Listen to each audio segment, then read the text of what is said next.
Bonjour et bienvenue au podcast Confession de Petit Chris. Aujourd'hui, comme invité, on reçoit Sébastien. Allô, Salut, comment ça va? Sébastien. Hey, merci d'être avec nous. C'est Ça vraiment me fait un super plaisir. plaisir. Ouais, c'est vraiment un plaisir d'être avec vous.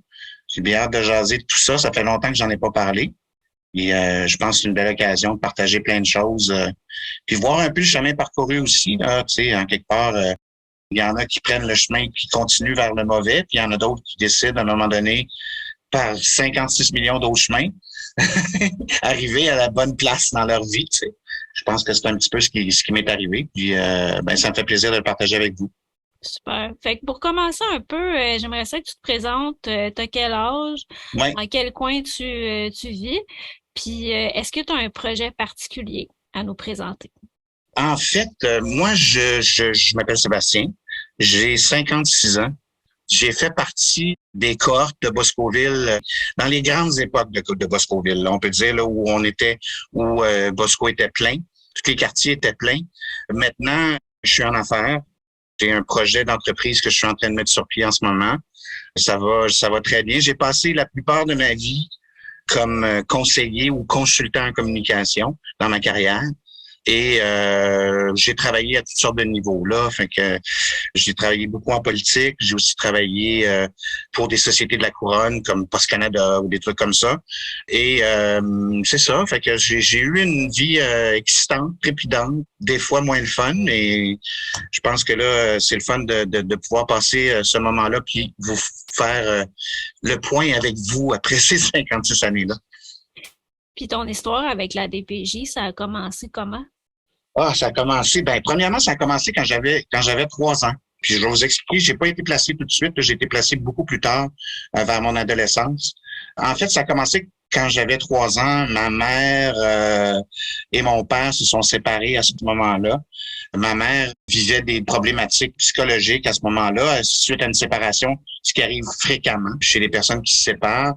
Et elle nous a en fait droppé chez ma grand-mère où mon père était en visite de Toronto à l'époque où il travaillait à Toronto.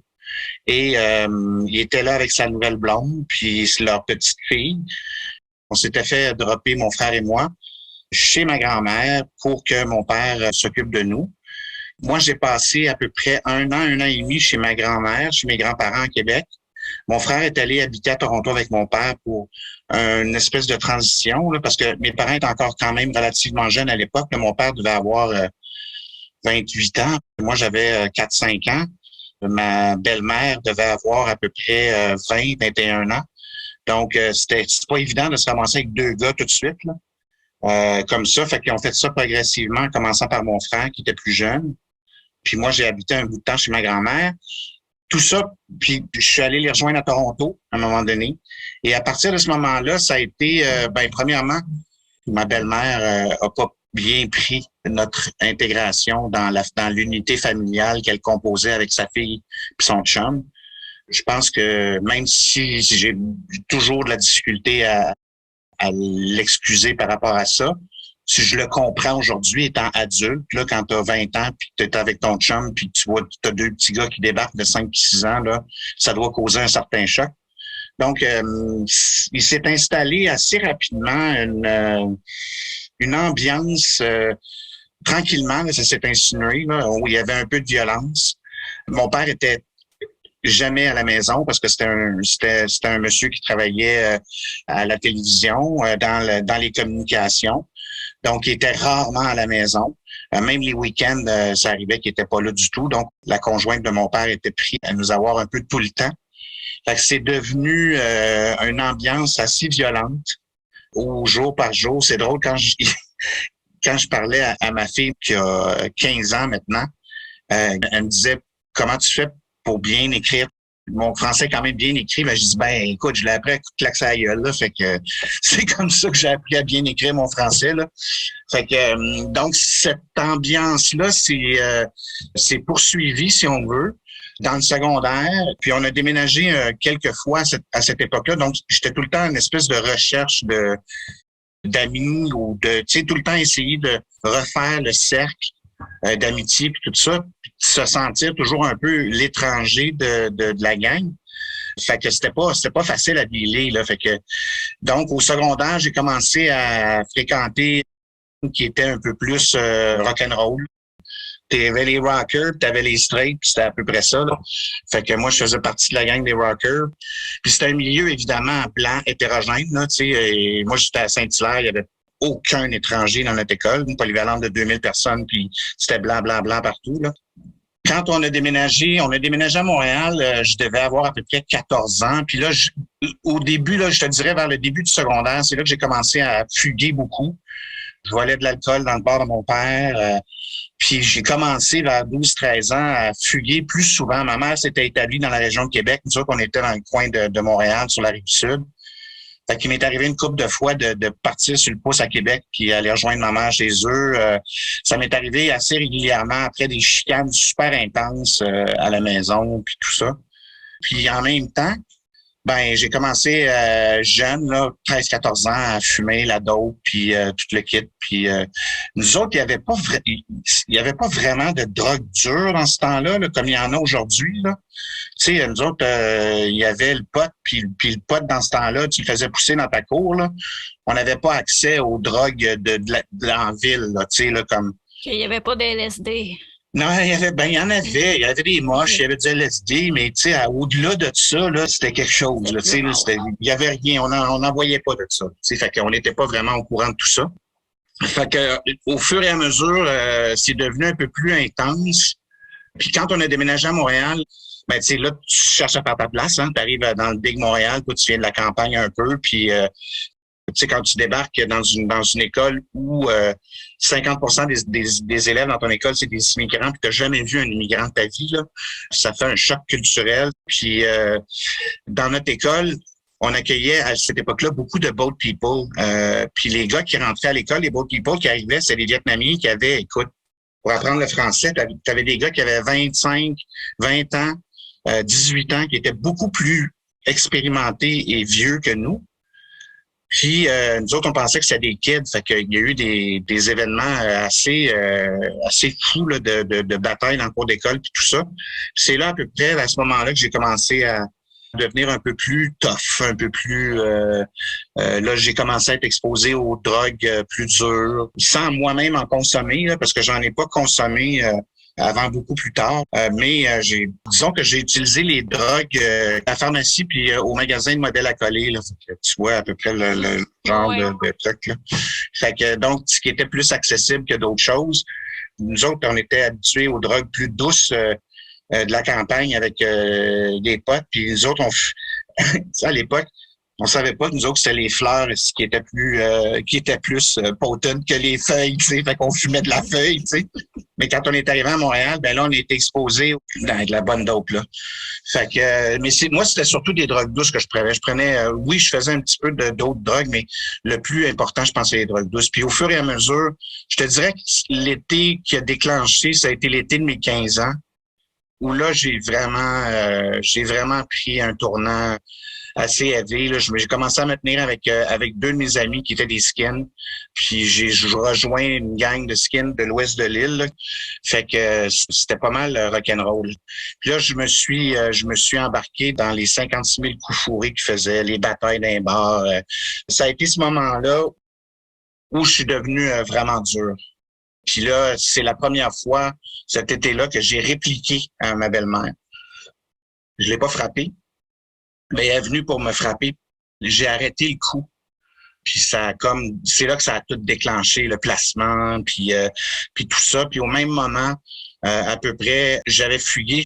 Puis moi, j'habitais dans le local avec mes chums. Je faisais partie du band, puis tout le kit, j'étais chanteur dans le band. Puis on habitait là, si tu veux, là. C'est des vieux matelas défoncés, puis des vieux divans défoncés. Puis, mais c'était, tu sais, je dis... Ça faisait partie de l'époque, je pense. Ah, ouais, clairement. Tu sais, c'était... Quand t'allais chez les bikers dans ce temps-là, là, c'était vraiment l'image que tu penses de te faire d'un club de bikers. Tu sais, un vieux divan défoncé avec une table de poule, puis une lumière sur le dessus avec 4-5 patentes de potes. Tu sais, c'était des lumières comme en vitraux, là, avec 4-5 vitraux pétés, puis un vieux bar avec des... Il avait collé des capuchons de bouteilles de bière. Fait que tout le bar était comme en capuchon de bouteilles de bière. C'était vraiment comme ça, là. Tu sais, là, c'était la caricature que tu te fais, là, des milieux criminalisés des années 60, 70, 80, là, c'était vraiment ça, là. Tu sais, c'était pas chic, pas en tout. Des gros condos à 400 000, là, c'était pas ça, pas en tout. Notre local, c'était en haut d'une shop de pneus, là, tu sais, fait que juste pour te dire, là. Fait que, mais en même temps aussi, il faut dire qu'il y avait des moments tough puis plates. Il y avait des bons moments aussi, là, tu sais. Tu peux pas dire que j'ai passé comme un an de ma vie, parce que j'ai été skin peut-être un an, là. Tu peux pas dire que j'ai passé cette année-là, puis je me suis battu à tous les jours, puis j'ai fait des conneries à tous les jours, puis tout le kit, là. J'avais du fun, j'avais une blonde, tu sais, on se promenait, puis tout le kit, j'avais zéro contact avec ma famille, là. Mais tu sais, c'était quand même la liberté, là. Tu sais, j'étais libre de faire ce que je voulais tout le temps, là. Fait que ça, cet aspect-là, et puis surtout de pas avoir cette espèce de nuage où je me sentais dans un environnement de violence, là.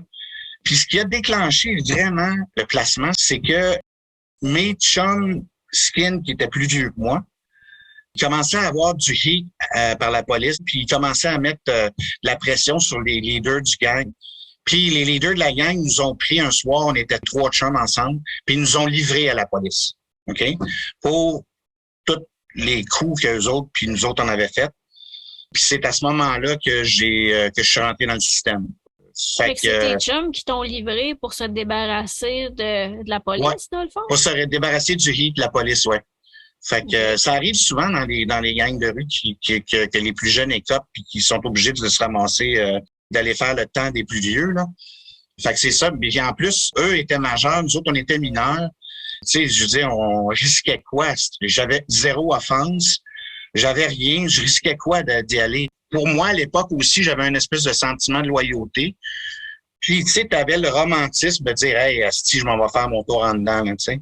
Mais je suis pas là en dedans, là. Je suis allé en placement au centre de la BPJ, là, à Montréal, là, sur Saint-Denis. Je me suis ramassé là, puis après ça, j'ai été à le centre quartier. C'était comme un espèce de centre de transition de haute sécurité où il y avait les gars, c'était à Laval, je me rappelle, où il y avait les gars qui étaient en attente avant d'être placés. Puis il y avait un autre centre là à Rivière-des-Prairies qui était en arrière du centre de Boscoville. Ouais, la Cité des Prairies. Oui, Cité des Prairies, exactement. Cité des Prairies, où c'est que personne voulait, en tout cas moi je voulais pas me ramasser là. Le juge à l'époque m'a libéré pour que je retourne chez mes parents et c'est là aussi que ça continuait là un peu là, fait que j'étais comme genre sous haute surveillance. Puis à un moment donné, ben le processus s'est terminé, puis il y a eu un accord entre nous puis la DPJ comme quoi je serais placé pendant 1 an jusqu'à mes 18 ans à Boscoville. Fait que moi je connaissais pas pantoute ça, je savais pas c'était quoi du tout. Puis par contre, mon père m'avait dit Boscoville, c'est comme un collège privé, un peu si tu veux, tu sais, parce que ils ont passé les tests psychologiques. J'avais pas un profil d'un violent, tu sais. J'étais pas un candidat pour Cité des Prairies, là. J'étais vraiment un candidat pour Bosco. Je pense que c'est des pratiques qui sont plus répandues maintenant non plus, mais ils faisaient des tests de QI, des tests, différents tests, là. Donc, ben, peux-tu nous en expliquer un peu comment toi t'as vécu ça aussi de faire ces tests-là? C'est parce que à l'époque, je pense qu'il y avait une philosophie. Ce qu'il faudrait aussi qu'on parle un peu peut-être. Il y avait une philosophie à Boscoville, OK, où Boscoville, c'était vu comme une cité, OK, dans lequel tu avais la mairie, puis la mairie était entourée par des quartiers, puis dans ces quartiers-là, tu avais un certain nombre de groupes de jeunes, c'est-à-dire un certain nombre de jeunes qui étaient dans chaque groupe. Mais c'est parce que je suis allée à l'événement de Boscoville 50 ans, parce que moi, j'ai fait mes études en psychoéducation, puis Bosco, c'est le bassin de la psychoéducation. Puis j'avais pris des photos d'extraits, puis ce que tu emmènes, c'est vraiment un extrait ici, là, fait que je trouve ça fascinant. Si vous me permettez, je vais vous lire. Vas-y. Ça dit Bosco, une cité, 3 points. Un maire et des échevins que tu éliras toi-même. Des assemblées du conseil municipal où tes représentants élus discuteront des affaires de la cité. Des contrats, La municipalité proposera à ton quartier des contrats de travaux publics dont tu pourras examiner et discuter les clauses en assemblée de quartier avant de les signer. Fait que moi, je trouve ça tellement parlant, puis j'ai un autre extrait, puis on pourra peut-être le présenter plus tard, qui parle vraiment du citoyen de Bosco. Mais je trouve ça vraiment parlant parce que je vois une forme de participation. Je vois que Ah, vous tout à fait. aviez votre mot à dire sur l'organisation. Donc, je suis vraiment curieuse là, de t'entendre Ah, écoute, comment tu l'as vécu, comment c'était. on va en reparler tantôt de mes Bosco. Là, c'était, écoute, si j'étais passé à Cité des Prairies, je serais pas en train de vous parler aujourd'hui probablement. Tu sais, puis je dis pas ça du tout pour me vanter, là, mais les tests, là, ils te placent dans certaines catégories, ok. Puis moi, j'étais dans une catégorie de intelligence supérieure où tu avais aussi un profil psychologique ou d'ouverture. OK? Donc, tu étais curieux, tu étais tout ça. Fait que ce profil-là, si je l'avais transposé à Cité des Prairies, ben, je serais probablement devenu un boss de section, puis qu'à un moment donné, je serais sorti de là avec une réputation d'un tough, puis d'un gars brillant, puis j'aurais été récupéré par quelqu'un, là. Mais les gars brillants, intelligents, qui ont un profil, qui intègrent les unités plus fermées, tu as deux choix. Soit tu décides de faire ton temps, puis de sortir, puis de replacer ta vie sur des rails, ou soit tu décides d'aller dans l'autre sens. Puis quand tu vas dans l'autre sens, la plupart de ces gars-là se ramassent patchés ou se ramassent comme étant des gars leaders. Tu sais, moi, je suis un leader, j'ai toujours été un leader. Naturellement, c'est comme ça. Là, tu sais, je peux pas faire autrement. Donc, les tests qu'ils faisaient à l'époque, ils faisaient effectivement passer des tests psychologiques. J'ai rencontré des psychiatres au département de psychiatrie de Sainte-Justine, où ils ont fait un profil psychologique. Aussi, j'ai rencontré des psychologues pour vraiment évaluer, voir qu'est-ce qui serait possible de faire avec moi si j'étais aussi récupérable que ma belle-mère pensait que j'étais, là. Fait que, tu sais, j'ai jamais été un méchant. J'ai toujours été, je suis un bad boy. Mais elle pensait que j'étais méchant, mais je n'étais pas méchant. Fait que ça s'est prouvé très rapidement. Mais en même temps aussi, on se rendait compte que il y avait des outils que j'avais besoin, puis que j'avais pas, puis que je serais capable probablement d'acquérir dans un endroit comme Boscoville qui proposait ce type d'encadrement. Puis je suis très, très reconnaissant qu'on ait choisi ça, parce que je ne sais pas quel bord j'aurais pris à un moment donné. Là. Ça devenait trop... c'était rendu trop loin. Là, à un moment donné, il fallait qu'il y ait un arrêt, il fallait qu'il y ait quelque chose qui se passe. Même si après que j'ai quitté Boscoville, puis ça, c'est une autre histoire, là, mais après que j'ai quitté Boscoville, ma vie a pas toujours été un jardin de roses, là, tu sais, là.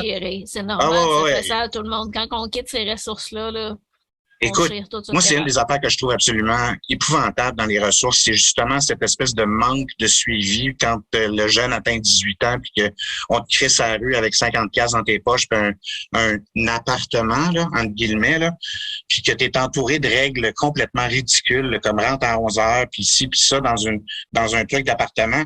Chris, tu viens de sortir, tu as 18 ans, donne-y un peu de lousse, là. En tout cas, anyways, mais pas juste du lousse, un encadrement aussi, tu sais. Moi, j'ai pas eu ça en sortant. Si j'avais eu ça, peut-être que ça aurait changé quelque chose, là. Mais je te dirais que de l'âge de 18 ans, quand je suis sorti jusqu'à 25 ans, là, ça a été des fucking montagnes russes. J'ai été fonctionnel, là. Tu sais, je suis pas tombé...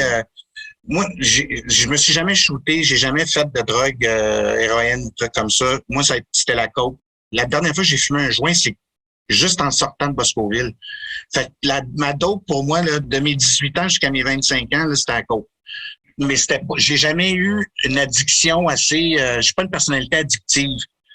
Puis comment ça s'est passé quand tu as intégré les unités? Quand mon père m'a amené à Boscoville, c'est mon père qui m'a amené à Boscoville, toute la famille était là. Hein. Fait que mon frère, ma soeur, mon père, ma belle-mère. Puis là, on est allé en famille me conduire à Boscoville. C'est comme s'ils venaient me porter au collège où j'étais pensionnaire pour l'année. Tu sais. C'était un peu ça aussi. Là. Écoute, c'est Boscoville, là, c'était... je pense que vous l'avez visité, hein? Tu l'as visité, Bosco, toi, hein? Moi, je l'ai visité, oui. Physiquement, tu sais de quoi ça a de l'air. Hein? Ouais.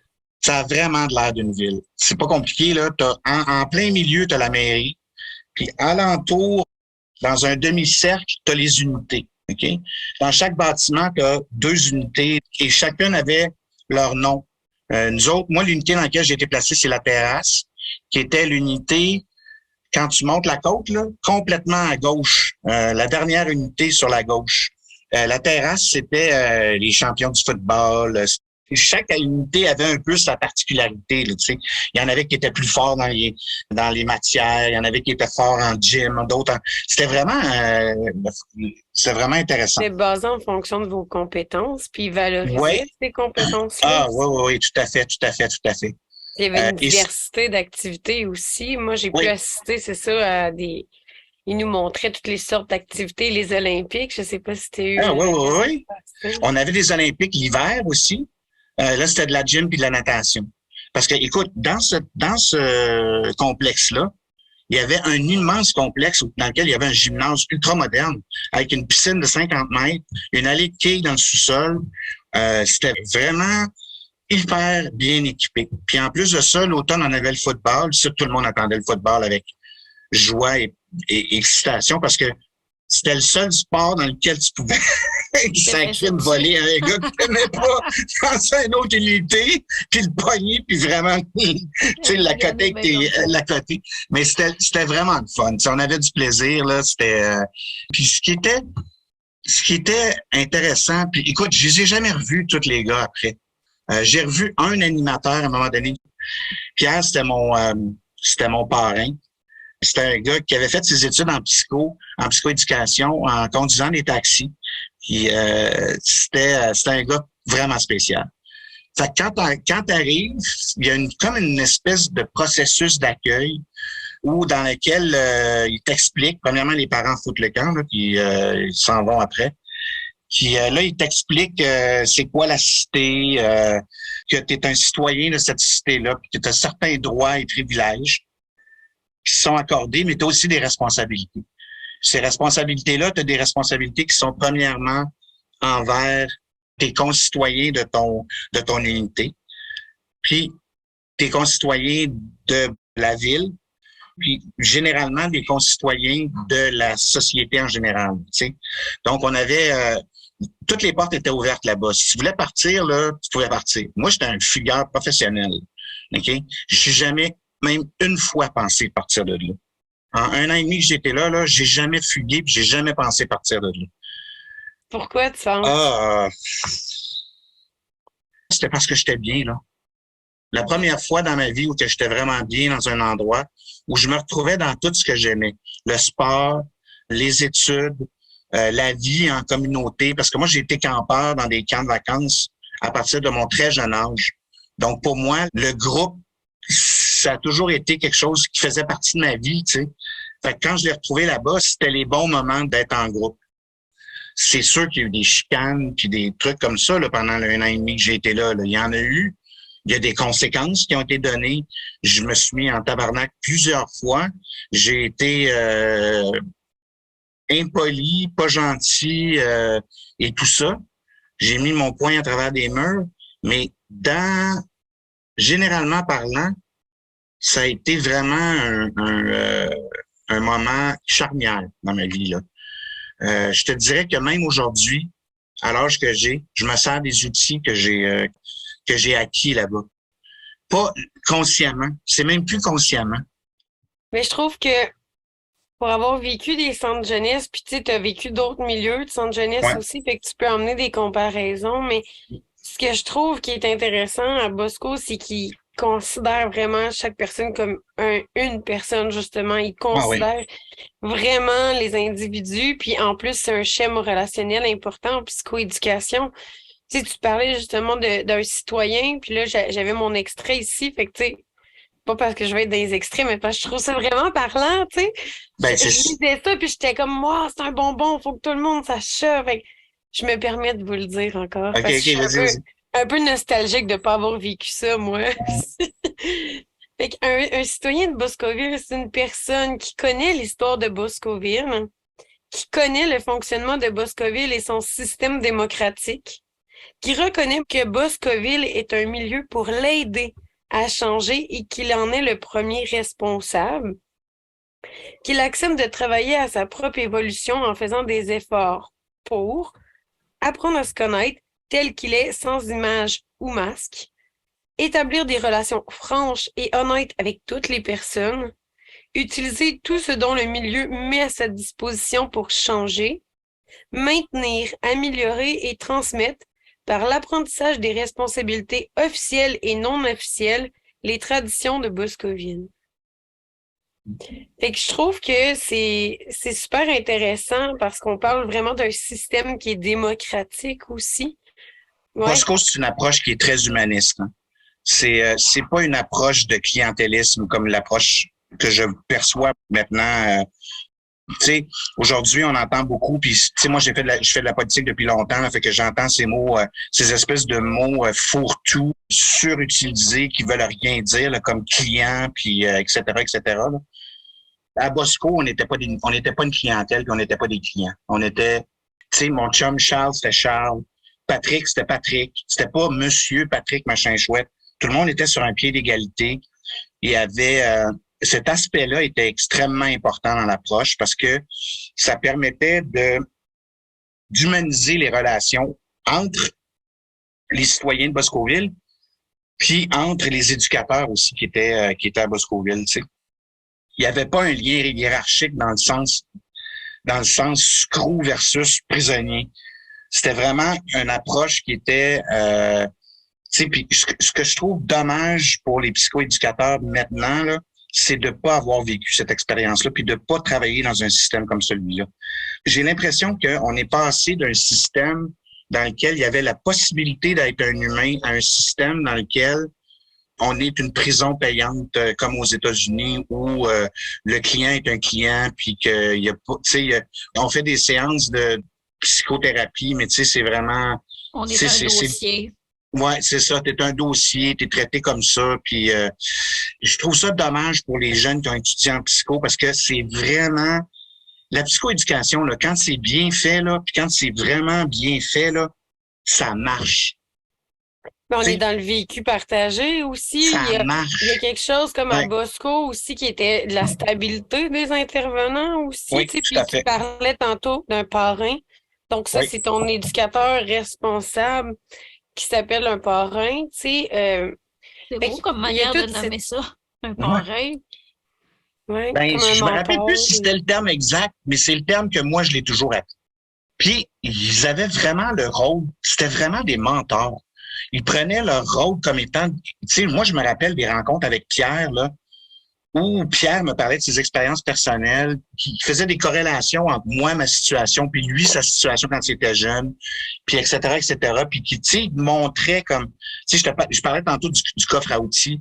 On n'en voit pas beaucoup dans la littérature sur Bosco, on n'en entend pas souvent parler de cet aspect-là, mais le coffre à outils, c'était comme un peu la pièce centrale de notre travail à changer les choses pour nous, là, tu sais. Il donnait une boîte, tu sais, puis c'était pas vraiment des outils physiques, c'est vraiment des outils de comment réagir par rapport dans telle situation, puis tu l'apprends au fur et à mesure de tes contacts avec les autres. Et ce qui était super intéressant, c'est que les éducateurs, là, ils observaient. Puis ils regardaient la dynamique de groupe, puis ils voyaient ce qui se passait dans une journée, puis ils faisaient des rapports, mais ces rapports-là servaient pas à alimenter la machine c'est pas un bon gars. Elle servait à alimenter la machine du travail sur soi. Fait que là, par exemple, en rencontre, on arrivait avec Pierre. Pierre me disait ouais, t'as eu une confrontation avec tel gars hier à ce sujet des toasts, puis je sais pas quoi. Pourquoi tu t'es pas fâché? Fait, il y avait un travail qui se faisait sur le quotidien, sur l'instantané de ce qu'on vivait là-bas, que moi, je pense qu'on ne trouve que nulle part aujourd'hui. C'est vraiment rendu, à mon sens, un système, je le disais, là, de clientèle, là, mais ouais, j'ai comme cette impression-là. J'ai pas une bonne impression du système actuellement, puis c'est vraiment dommage. Ben, en fait, le système actuel, il met beaucoup l'emphase sur les diagnostics et les problèmes de comportement. Puis de la manière que tu parles, c'est un peu comme si Boscoville, on mettait l'emphase sur tout ce qui est psychologie positive. Ça veut dire toutes les, Oui. les caractéristiques qu'on peut développer en tant qu'humain, comme l'humilité, l'altruisme, la canalisation appropriée de ses émotions. Tu sais, c'est toutes des facultés qu'on peut développer. Puis j'ai l'impression, dans la manière que tu parles, c'est vraiment axé sur ça, sur la Oui, tout à psychologie fait. positive. Puis tu veux-tu savoir la chose la plus étonnante là-bas, c'est que quand tu rentrais dans ton unité, là, quand tu arrivais les premiers jours, là, tu découvrais tout le monde, puis tout le monde était comme puis salut, puis ouais, ben. Mais après 6 mois, là, 7 mois, là, le rapport que tu as avec les autres qui sont là, c'est un rapport d'amour. T'aimes franchement les gars avec qui t'es là-bas. Tu sais, c'était rendu, tu sais, autant à Cité des Prairies, tout ce que tu développais, c'est la partie violente, ce qu'on entendait dire, nous autres, ou la partie où il n'y avait pas de ça, il y avait juste de la compétition, il y avait juste de... Mais ils nous apprenaient aussi en même temps à dealer avec la compétition. Comme moi, j'étais un leader naturel, mais ils m'ont comme forcé à prendre de l'humilité puis à pas être le président. Je l'ai été, là, à un moment donné, là, mais ils m'ont comme un peu forcé à pas prendre des rôles qui naturellement étaient ceux que je prenais habituellement. Leader, chef de gang, etc., etc., tu sais, chanteur du groupe, tout ça, là, ils m'ont mis comme snapper sa première ligne au football. À défensive, je jouais comme demi. Tu sais, j'étais pas le corps arrière, j'étais pas le receveur de passe. Tu sais, ils me mettaient dans des rôles qui étaient dans lesquels j'apprenais beaucoup d'humilité. Un des trucs importants que j'ai appris là-bas, c'est l'humilité. Beaucoup, beaucoup, beaucoup. Fait que ça a fait que, à un moment donné, écoute, les gars, là, on s'aimait vraiment comme des frères. Moi, je doute fortement que ça se produisait pas à Cité des Prairies, que ça se produit pas aujourd'hui dans des centres où ces jeunes-là sont placés, où tu considères les gens qui sont là comme pas des frères, mon bro, là, avec, on va sortir puis on va faire tu sais, non, ton frère, tu sais, ton frère d'émotion, là, ça me surprendrait beaucoup que ça crée ce genre de lien-là entre les personnes. Même encore aujourd'hui, j'y pense à ça, je pense à ces gars-là. C'était vraiment trippant, c'était une belle place. On avait des cours le matin, on allait faire de l'activité physique à tous les jours. On était en forme, on était bronzés, on était satisfaits de nos notes. Tu sais, on travaillait fort à essayer de mettre en pratique ce qu'on apprenait là-bas. Tu sais, l'humilité, le don de soi, l'empathie, beaucoup, beaucoup, beaucoup, beaucoup d'empathie. On faisait des rencontres de groupe où c'était émotif, puis on réglait toutes les affaires à l'interne. Tu sais, chez nous, là, c'était rare que ça montait à la mairie. Mais la mairie était fine, là. C'était pas des méchants mairies. C'était juste que c'était un step supérieur pour... ça veut pas dire qu'il y avait pas des places fermées. Là. Quand tu agissais, là, tu sais, on avait une chambre fermée en haut, là, au deuxième, là, 2 chambres fermées où c'est que tu pouvais te ramasser pendant quelques jours. Puis je suis allé, moi, régulièrement dans ces chambres-là. Là. Apprendre l'humilité, là, ça a été un méchant challenge là, pour moi, là. Vraiment, là. Je venais pas d'un milieu humble. Je venais d'un milieu où le leadership, puis la personnalité, il fallait que ce soit compétitif. Hyper compétitif. T'sais. Aviez-vous le droit de vous confier entre vous, tu sais, parce que nous, souvent, c'était des choses qu'on n'avait pas vraiment le droit, tu sais, de parler, exemple, des raisons qu'on était placés ou des choses comme ça. Tu parlais tantôt des rencontres de groupe qui étaient plutôt émotives ou de quoi. Est-ce que vous abordiez directement, tu sais, les raisons ou le placement, puis des choses comme ça? Non. Est-ce que c'était... Non.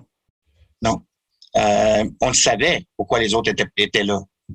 Mais ça faisait pas partie de nos préoccupations. Nous, on travaillait sur le maintenant puis l'avenir. Parce que le temps qu'on avait à consacrer à essayer de changer, était tellement court. Tu sais, un an et demi, là, c'est court en tabarnouche dans une vie, là. Tu sais, Fait que le moment que ces gens-là, que tous les psychoéducateurs qui étaient là, puis les intervenants, ils savaient que le temps de placement, il fallait qu'il en profite au maximum pour essayer d'aider le jeune à se transformer puis à mettre sa vie sur, pas les tracts qu'eux autres définissaient, là, pas les chemins qui auraient pu te présenter, parce qu'ils nous présentaient pas des chemins.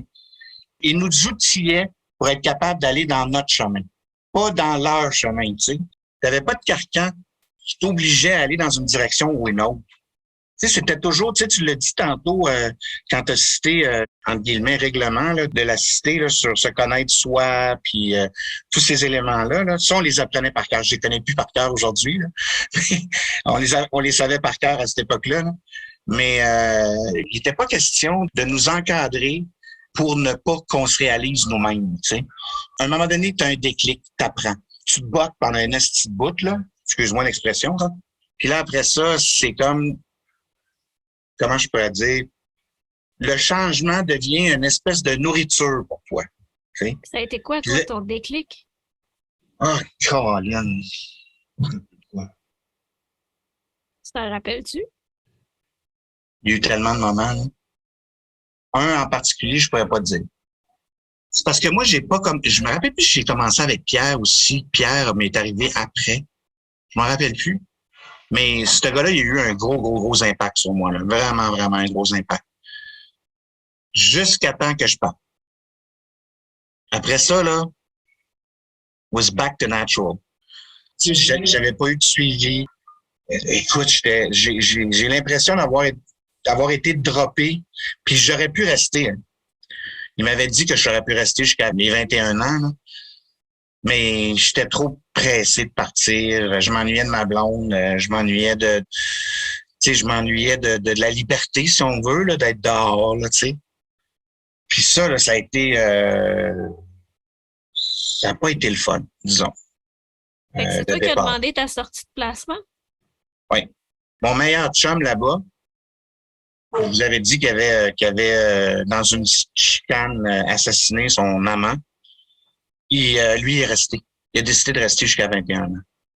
Il avait eu une peine de 3 ans et il était presque à la fin de sa peine quand c'est arrivé.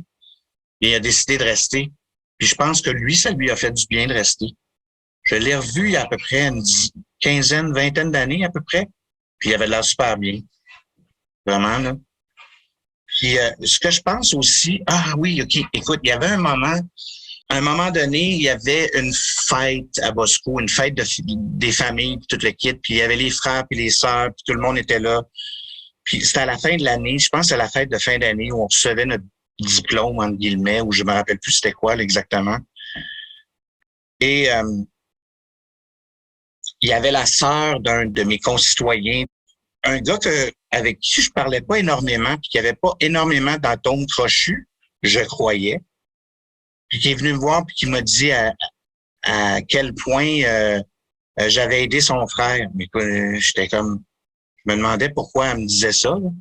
Parce que j'avais pas l'impression d'avoir fait ça.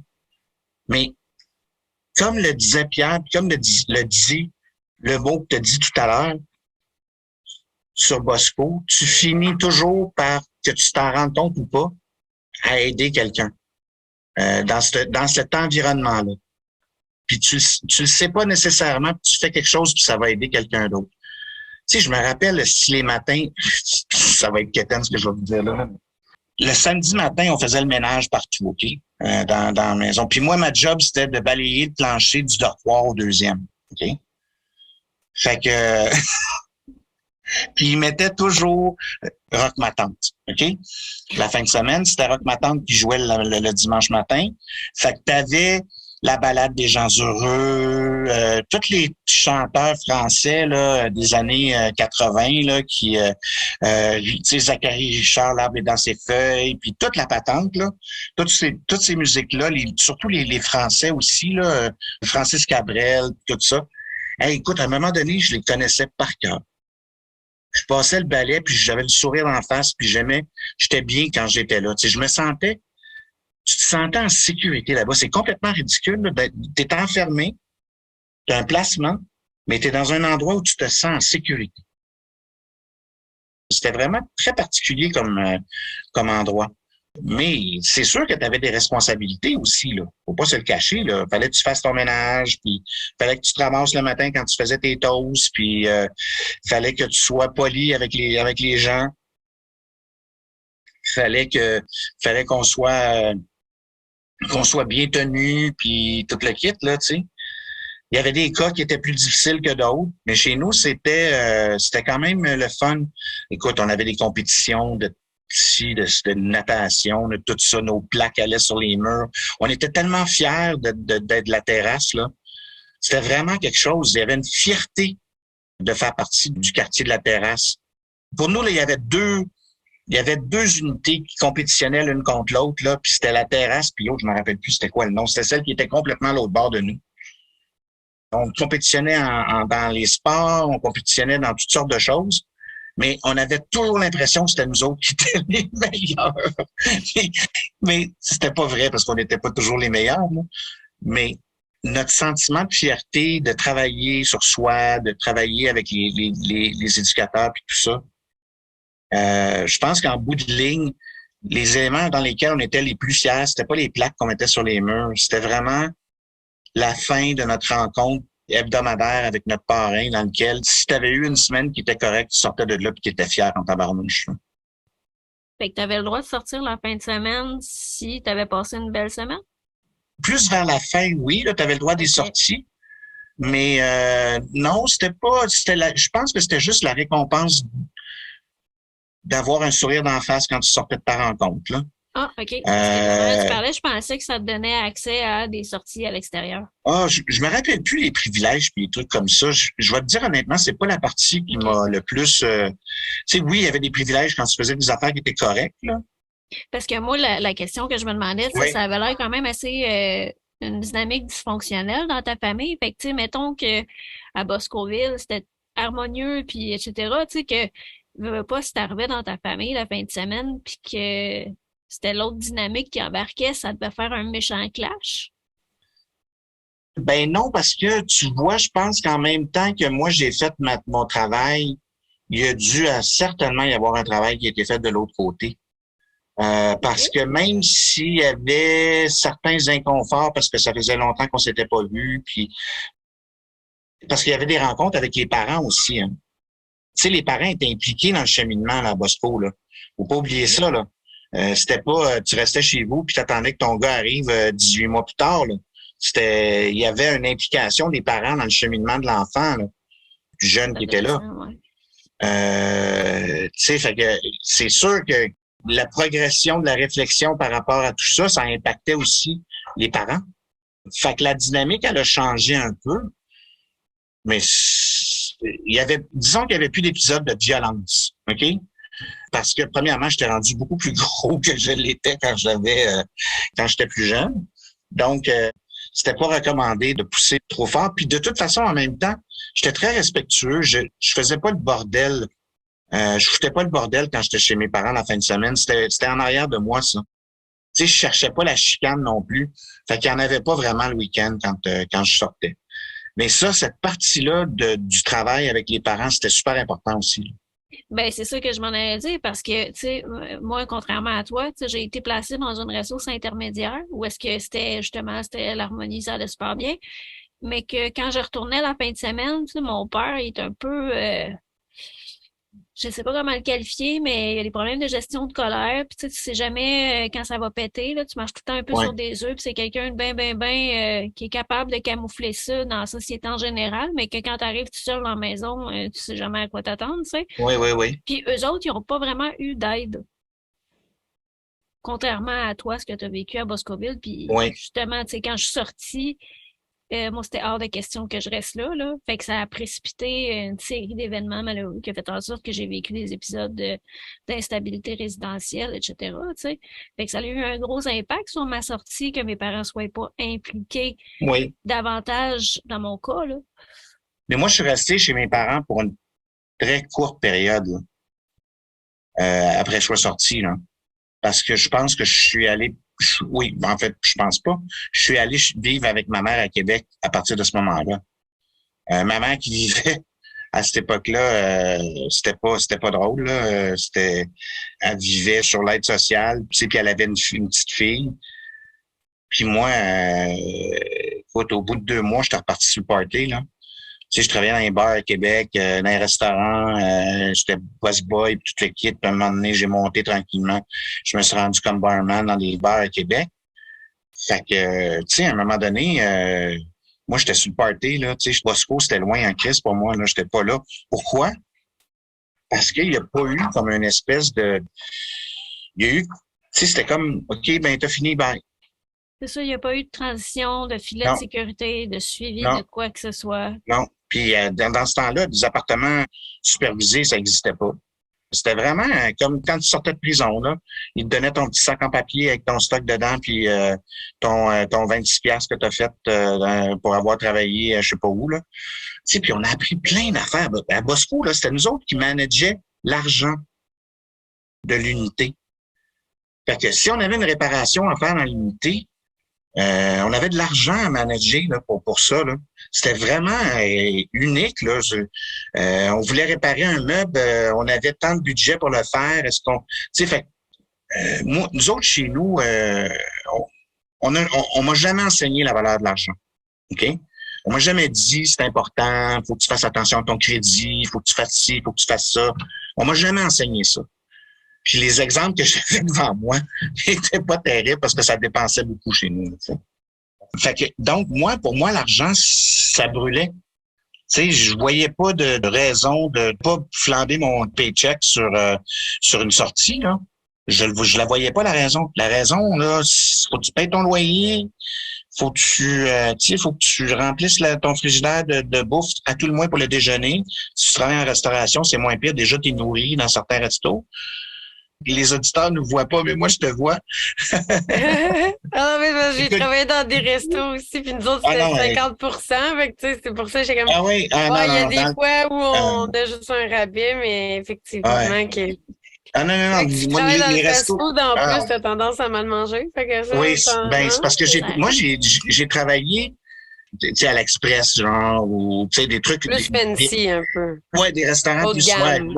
ouais, c'est ça, Ouais, plus moi, haut j'ai de fait des gamme. fast-food, tu sais, genre OK, oui. des Normandins chez Non, livreuse de pizza ou des nous autres, le Subway. chef, avant chaque service, le chef faisait une bouffe, là, pour tout le resto, là. Fait que, tu sais, c'est sûr qu'on mangeait super bien, là. Puis, on mangeait, écoute, il y a des affaires si j'ai mangé, là. En tout cas, j'ai découvert très jeune, j'ai découvert l'amour de la bouffe. Je continue ça aujourd'hui aussi, l'amour de la bouffe. Fait que là, tu dis que tu travaillais en restauration. Oui. Puis après ça, tu as eu un moment que tu disais un peu plus tôt où est-ce que tu avais consommé pas mal. Puis Ben, comment tu c'était as durant fait ce pour... temps-là. C'était durant ce OK, temps-là. Mais OK. consommer pas mal. Comme je te disais tantôt, j'ai pas une personnalité addictive. Ouais, c'est ça. Ça faisait partie... Je Fait sais que ça fait que je vais, beaucoup partie du milieu. ouais. Mais C'est pas... c'est ça, exactement.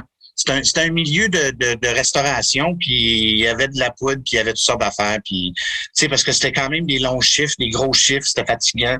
Puis après ça, ben, on sortait aller prendre un verre, puis là, on faisait le party un peu, puis etc., etc. Mais ce que je te dirais, c'est que moi, ma consommation, ça a toujours été des ballons. Tu sais, c'est quoi une ballon? Tu pars. Ouais. 3 Tu jours, dérapes. puis après ça, si Tu tu peux être un mois sans tu peux être 2 consommer. mois sans consommer, puis tu sais, ça a toujours été un peu comme ça, moi, ma consommation. J'ai pas une personnalité addictive. Comme je te disais tantôt, quand je vais au casino, je vois aucun intérêt à aller dans un endroit où il y a des machines à jouer. Mais j'ai un de mes chums, lui, on est allé un soir, il y avait une machine, il a mis 4000 pièces dedans. Tu sais, à la fin de la soirée, j'ai dit, qu'est-ce que tu fais là? Il y a des sous, là. Mais quand même, t'as une famille à faire vivre, puis tout le kit, là. Tu viens de dépenser 4000. Ouais, mais je vais le retrouver à un moment donné. Il a dit, non, oublie ça, là. Tu le retrouveras pas ton 4000 pièces là. Et les machines sont pas là pour que tu gagnes, là. Les machines sont là pour prendre ton argent. C'est pour rentrer de l'argent dans les caisses de l'État. Fait que c'est pas compliqué, là. Ils te feront pas gagner. Fait que, mais tu sais, j'ai pas cette personnalité-là. Mais moi, j'étais plus un dépensier que d'autres choses. Fait que je me retrouvais dans la merde parce que je dépensais tout mon argent sur n'importe quoi, puis des niaiseries, là, tu sais. Fait que j'ai continué cette vie-là de party jusqu'à l'âge de 25 ans.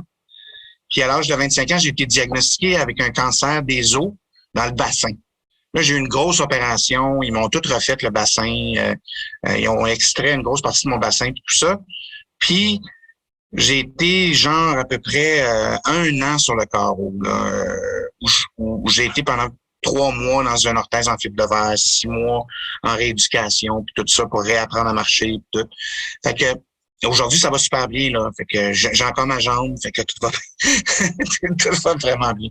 Puis là, c'est là que tranquillement, je me suis dit, ah, peut-être qu'il faudrait que je fasse d'autres choses. Parce que je n'étais pas allé au cégep et à l'université. J'avais suivi quelques cours à l'université comme auditeur libre parce que ça m'intéressait. J'ai toujours été curieux, puis j'ai toujours aimé lire, puis j'ai toujours aimé apprendre. Mais...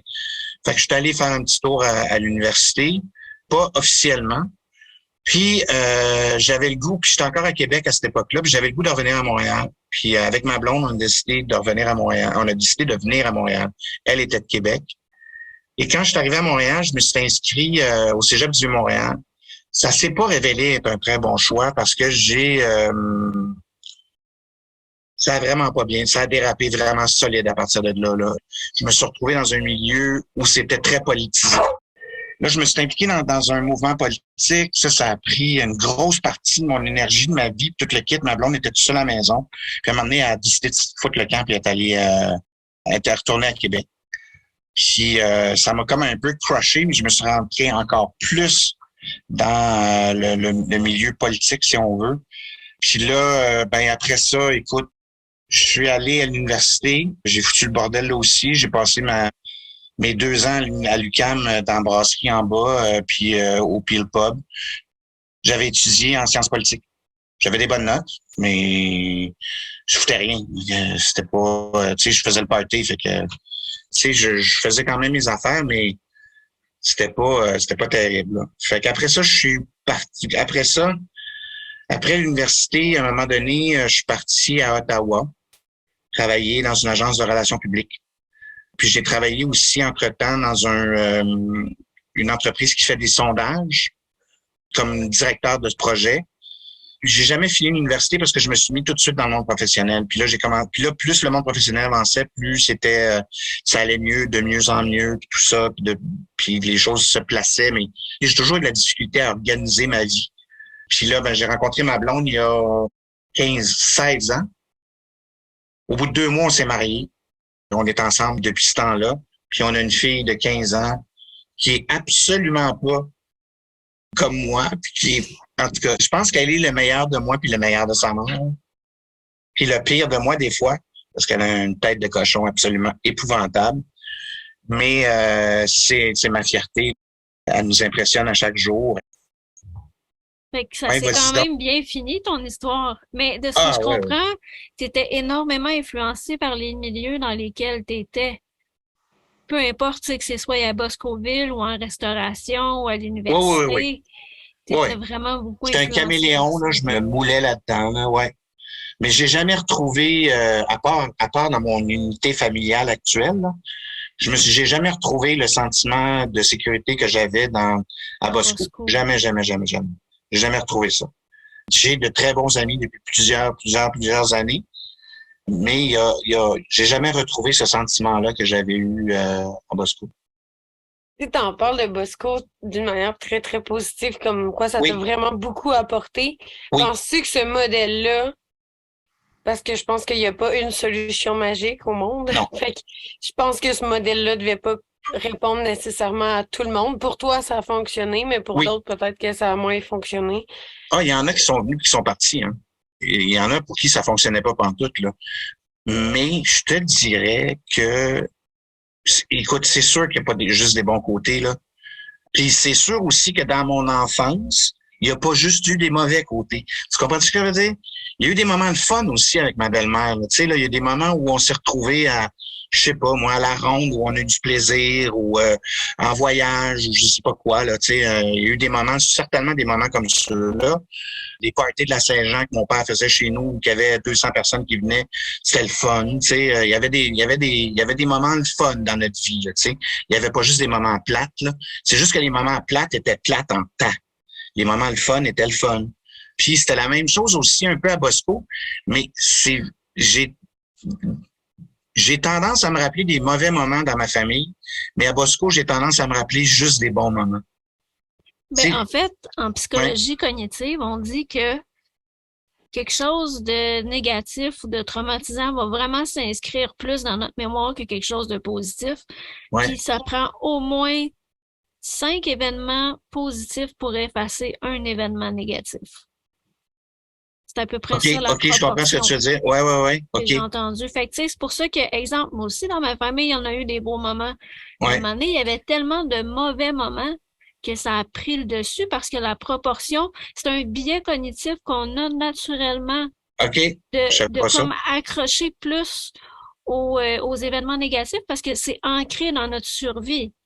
Ouais, Tu sais, comme t'es un humain, tu veux survivre, t'as pas le choix de te rappeler des événements négatifs pour pas que ça te réarrive. Fait que c'est inconscient, c'est un biais cognitif qui revient, mais qui est partagé pour tout le monde. Fait que, tu OK. sais, il y a pas de, on n'a pas à Écoute, se c'est clair sentir que coupable pour ça, là. C'est partagé ah partout. non, non, non, mais écoute, c'est clair aussi, je le sais là, que ma belle-mère a de la misère à vivre avec ça aussi, là, tu sais, puis mon père a des grandes culpabilités par rapport à la façon dont il a. Moi, les culpabilités que j'ai, écoute, j'ai peut-être levé le ton 2 fois en 15 ans avec ma fille. Je l'ai jamais menacé, frappé, tu sais, fait un geste physique pour. Ça veut pas dire que je m'engueule pas avec elle, là. C'est une tête de cochon, là. Moi aussi, j'ai une tête de cochon. Fait que des fois, on se pogne, là. Puis je me pogne aussi avec sa mère, qui elle aussi a je pense, une pire tête de cochon que moi. Mais il n'y a pas de violence chez nous. Tu sais, il y a pas de. Même s'il y a de la chicane, des trucs comme ça, l'émotion première, c'est l'amour qu'on a, nous autres. Mais je pense que ce qui revient souvent de ces dynamiques-là, ce qui est vraiment sous-jacent, c'est je parle des dynamiques négatives, parce qu'il y a de la violence, là, c'est le besoin pour une personne de dominer l'autre à Oui. cause d'une vulnérabilité personnelle qui n'a pas OK. été gérée préalablement. Oui, oui. Non, non, je suis d'accord avec toi. Puis cette relation-là, écoute, je suis très fier de ce que ma fille est devenue, mais je suis encore plus fier de comment on l'a élevée ensemble. Tu sais, je la vois aujourd'hui, là, elle est heureuse, elle est équilibrée, elle est brillante, tu sais, il n'y a rien qui lui est interdit dans le sens où, oui, elle a tu sais, elle sort pas plus tard qu'à 11 heures le soir, puis des trucs comme ça, là, mais rien qui est, tu sais, j'ai jamais eu besoin de la chicaner. Je le sais pourquoi. Parce qu'elle n'est pas dans un environnement dans lequel il y avait cette source-là d'agressivité, de violence, Puis je le sais, des fois, on est en chicane, sa mère et moi, ou avec elle pendant un petit bout de temps. Puis je le sais que moi, ça m'affecte. Tu sais, je me dis, ah, fuck, ça me fait de la peine, ça m'affecte. Puis je sais qu'elle aussi, ça l'affecte. Mais le truc, c'est d'intervenir. Puis pour revenir un petit peu conclure un petit peu avec Bosco, moi, j'ai jamais remis les pieds là. Je suis jamais retourné. Mais j'ai quand même suivi ce qui se passe dans le milieu des centres de jeunesse, puis de la DPJ. Puis il y a des bonnes affaires qui se font, là. Mais tout ce qu'on entend parler, c'est les mauvaises affaires. Puis je trouve ça plate. Vraiment, vraiment plate qu'on ait fermé cette ressource-là. On l'a pas remplacé. Mais moi-même, de la manière que tu en parles, je comprends pas qu'est-ce qui a motivé cette décision-là de. Les hosties de fonctionnaires à Québec, là. C'est la même affaire au ministère de l'Éducation, c'est la même affaire au ministère de la Santé. Regarde, moi, je travaille sur une base régulière avec le ministère des Transports du Québec, là. Je sais pas si où c'est qui pognent ces morons-là, là. Mais je comprends pas des ingénieurs, des gens qui ont des diplômes, bardés de diplômes. Et c'est dû à un système qui s'auto-forme dans le sens de formation, OK?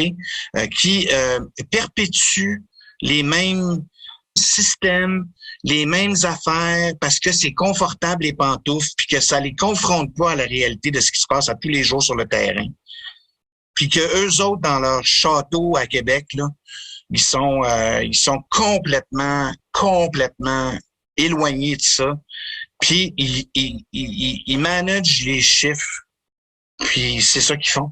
Ils managent des chiffres, puis ils poussent des données. Puis je pense qu'ils voient pas au-delà de ça. Mais c'est peut-être des gens super le fun, là, puis super gentils, là, mais en quelque part, là, on leur donne aucunement la marge de manœuvre d'avoir de la créativité par rapport à ce qui se fait, par rapport à ce qui pourrait se faire. Tu sais, on est au Canada, là, On est fiers, j'essaie de prononcer enorgueillir, là. On est fiers de se dire qu'on a un système qui est axé sur la réforme de l'individu, que, tu sais, c'est pas un système punitif comme aux États-Unis ou ailleurs dans le monde.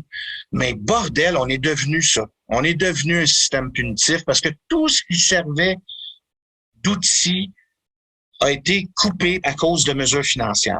Les psychoéducateurs, tu sais, c'est la même chose qui s'est passé en éducation. Ils ont enlevé les orthopédagogues, ils ont enlevé plein de ressources qui permettaient au système d'avoir un petit peu d'oxygène, tu sais. Puis de créativité surtout. Ça, là, ça manque tellement dans nos gouvernements, la créativité, de dire à une table de fonctionnaires, soyez créatifs. Tu sais, non, ils peuvent pas. Parce qu'ils sont encadrés dans leur système, dans leur mission, dans leurs énoncés de mission, puis dans leur façon de faire, tu sais. Fait qu'ils sont pas capables de sortir de ces carcans-là, comme tu disais tantôt, les carcans qu'on s'impose. Pourquoi? Parce que ça coûte moins cher. De mettre tout le monde sur le même pied d'égalité, puis d'appeler tout le monde des clients, ça coûte moins cher. De dire que tous les jeunes qui sont dans la DPJ, c'est des dossiers, ça coûte moins cher que de dire on va intervenir avec ce jeune-là parce qu'il y a telle problématique, puis on est capable de faire tel, tu sais, on est capable d'intervenir avec un musicothérapeute ou un cours de théâtre. Tu comprends-tu ce que je veux dire? Oui, là, c'est du privé, fait que là, ça monte la facture. Exactement. C'est parce que les parents iront pas. Problème en santé. En santé, actuellement, là, il y a les ministres de la Santé qui ont dit qu'ils voulaient favoriser le privé, puis tout, mais d'un autre côté, les fonctionnaires qui gèrent ça, eux autres, ils disent non, ça coûte cher, les patients vont écoper. C'est ça. Le même maudit pattern. Exactement. Les fonctionnaires sont mis dans leur carcan, puis tout ce qu'ils font, c'est qu'ils poussent des chiffres, des colonnes de chiffres. Si ça ne fit pas dans le budget, puis qu'on est obligé de payer plus cher, eux autres, ils se font dire par en haut, couper, mais en même temps, ils se font donner comme mission par le politique, pas l'administratif, par le politique. Ah, il faut régler tel problème. Oui, mais ça va coûter 100 millions régler ce problème-là. Où est-ce qu'on le trouve, le 100 millions, pour le régler, le problème? On ne le sait pas. Fait que moi, je pense qu'ils ont fermé Bosco parce que Bosco était une expérience qui fonctionnait, mais qui n'était pas dans une case qui leur permettait de dire ça, c'est un dossier, puis ça, c'est un client, puis ça, c'est un poste budgétaire, puis ça, c'est ci, puis ça, c'est ça, puis ça. Ça leur permettait pas de faire ça. Puis surtout qu'il n'y avait pas le contrôle dessus. Tu sais, il n'y avait pas le contrôle vraiment. Tout ce qui se faisait, c'est qu'ils mettaient des sous, puis il fallait qu'ils fitent dans certains programmes. Mais il n'y avait pas le contrôle, là, le ministère à Québec, sur ce qui se passait à Bosco, là. Zéro contrôle. Parce que, comme tu l'as dit, c'était une démocratie. Le contrôle se passait à l'intérieur de Boscoville. Oui, c'est sûr qu'on avait qu'il y avait certainement des règles puis des trucs à suivre du ministère. Mais généralement, tout ce qui se faisait à l'intérieur de Bosco, y compris les budgets, étaient votés par les citoyens de Bosco. Hey, écoute, un fonctionnaire à Québec, puis faut que tu checkes tes budgets, puis tu donnes la main mise. On dépassait rarement les budgets, je pense, à Boscoville, qui nous étaient alloués. Pourquoi? Parce qu'on faisait attention. Les jeunes faisaient attention à leurs sous, puis à l'argent de leur truc, là, puis de la ville, puis des différentes unités. Je sais pas, moi, cette approche-là de clientélisme, je pense que c'est en train de fucker notre société comme ça n'a pas de bon sens. Mm-hmm. Vraiment d'accord avec toi. Puis, ce qui m'encourage, moi, c'est de voir la jeunesse et ce qu'elle fait en ce moment. Ça m'encourage.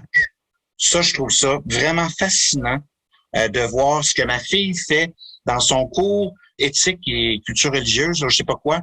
Leur exercice, c'était de fonder une ONG pour les enfants soldats.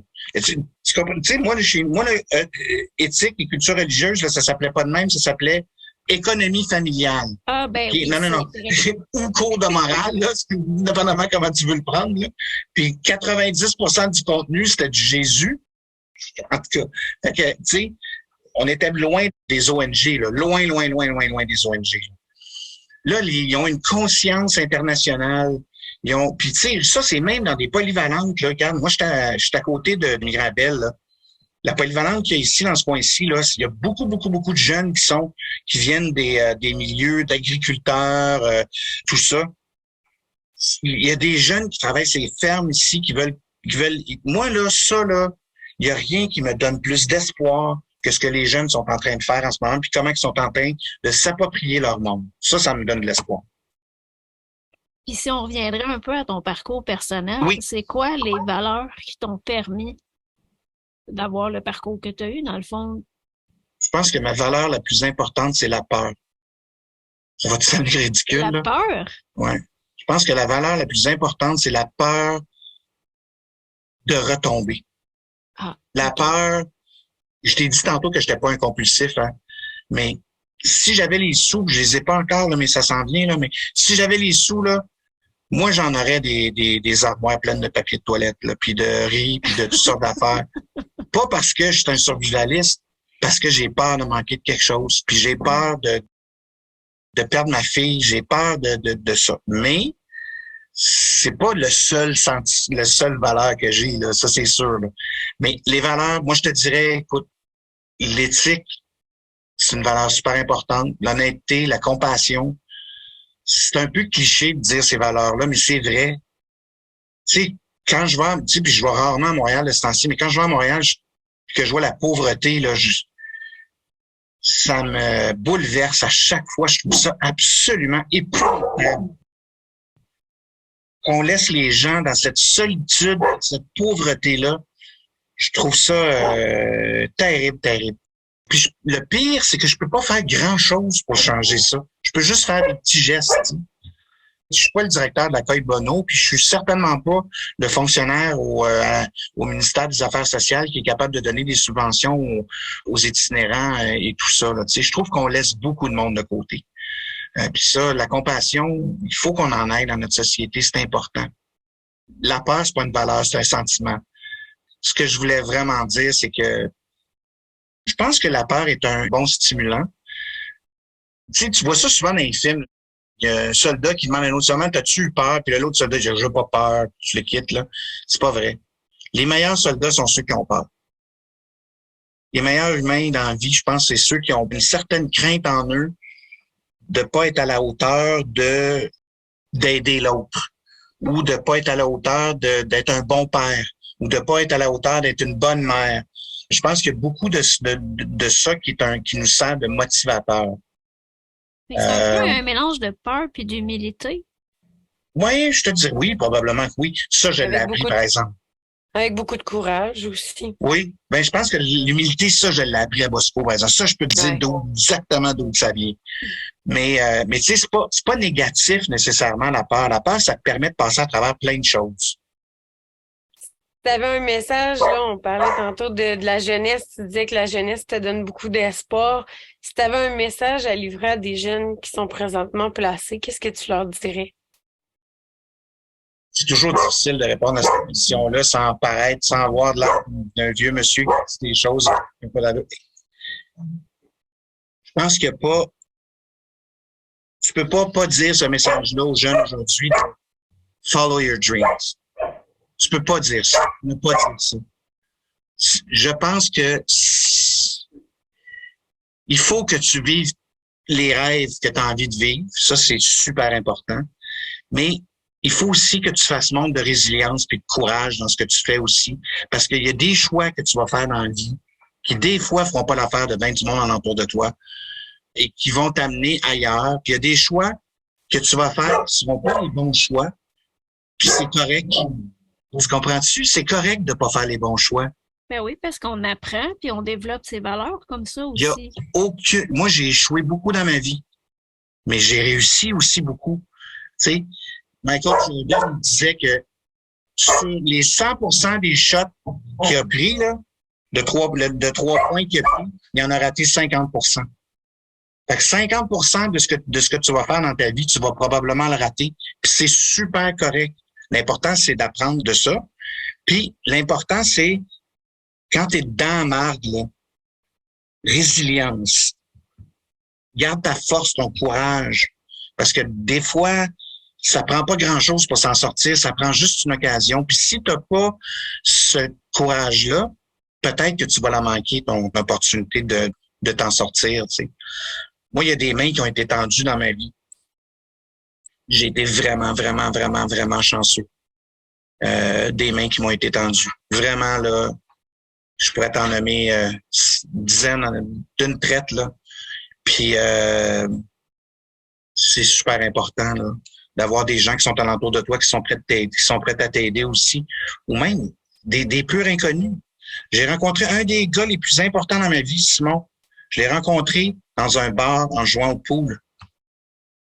Il m'a vu jouer, il trouvait que je jouais bien, il a essayé de me battre. Il s'est fait battre, il était pas heureux, il a essayé pendant 2 ans de me battre. Puis c'est devenu mon boss, puis c'est devenu comme un genre de mentor, puis un ami pendant des années. On s'est perdu un peu depuis quelques années. Mais ce gars-là, il m'a aidé, là. Fait que c'était super intéressant de te recevoir aujourd'hui. Vraiment, là, ton expérience à Boscoville, là, je trouve ça tellement dommage qu'il ait fermé cet établissement-là. Là. Oui. Ça aurait aidé tellement de jeunes aujourd'hui. Mais bon. Fait que, ben, vraiment super contente que tu Merci. aies voulu participer à notre épisode. Bien content aussi. Ça fait du bien de parler de tout ça. Ben, c'est ça l'affaire, hein? Ça aide un Quand on bilan, ça parle- fait comme un petit bilan dans la tête, là. Ouais, OK. J'ai beaucoup aimé aussi discuter avec vous. Ça m'a rappelé des beaux souvenirs. J'aime ça en parler de Bosco parce que ça me tient vraiment beaucoup à cœur, cet établissement-là. Puis je trouve ça tellement dommage qu'on a échappé tellement de jeunes après que ça ait fermé, là, parce qu'on les a vraiment échappés, là, tu sais. C'est permis d'échapper des jeunes, puis on peut pas continuer comme société de l'échapper comme ça, là. Il faut qu'il y ait quelque chose qui se passe, là, à un moment donné, puis qu'ils se rendent compte que ça marche pas, là, tu sais. Ça marche à pas long leur terme, approche, là. je pense que ça va nous mettre dans la marde. Ouais. Souvent, on pose des questions concernant les rêves, mais on pourrait se laisser là-dessus en se disant que on va souhaiter qu'il y ait un établissement ou des foyers qui puissent se développer, qui ressemblent un peu plus à une partie démocratique, plus participative, avec une Ouais. multitude d'activités qui se concentrent sur les forces Ouais. des jeunes. Je Ben, pense qu'on pourrait envoyer ça dans ouais. la Mais je pense que ça va revenir. Parce que je les vois, les jeunes aujourd'hui, là, puis ça va revenir par eux autres. L'humanisme de la jeunesse aujourd'hui, là, moi, je pense que ça va revenir à un moment donné. Déjà, il y a tellement de jeunes qui travaillent à plein de choses, l'environnement, tout ça, comme vous autres, vous êtes impliqués dans plein d'affaires. Tu sais, les blogs, qu'est-ce que vous faites en ce moment? Ça permet de diffuser un message. Tu sais, ce que font des chercheurs comme Jacques Bourdage, d'autres qui s'impliquent politiquement dans la société, qui disent des affaires puis des vraies affaires. À un moment donné, ça va se placer. La conviction que j'ai, c'est que je fais confiance en cette jeunesse qui monte puis qui va être guidée par des milléniums qui vont être capables de remettre ça en place. Un Merci. grand merci. Puis on te souhaite une très, très bonne soirée. Au plaisir. Merci. À vous autres aussi. Bye. Ouais.